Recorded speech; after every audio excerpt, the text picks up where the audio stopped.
Palasyo itinangging binubura sa kasaysayan ang EDSA. Brigada Maricar Sargan, ibrigada mo! Brigada Live Report. Itinanggi ng Malacanang ang paratang na pilit binubura ni Pangulong Ferdinand Marcos Jr. ang EDSA People Power sa kasaysayan. Kasunod ito ng mga batiko sa administrasyon matapos hindi ideklarang holiday ang February 25. Ayon kay Undersecretary at Palace Press Officer Attorney Claire Castro, wala namang hinadlangan si Pangulong Marcos na anumang aktibidad o rally kaugnay sa EDSA People Power Anniversary. Kaya para sa kanila, opinion lamang ang mga paratang na may nangyayaring historical revisionism.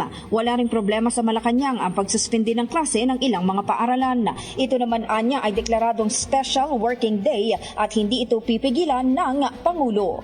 In the heart of changing lives, ito si Brigada Maricar Sargan ng 105.1 Brigada News FM Manila, The Music and News of Philippines. Bagong-bago Brigada Balita Nationwide. Ang bahaging ito ay hatid sa atin ng Yummyvit ES2 Oral Drops. Simulang tuparin ang pangarap ng iyong anak. And stunting now,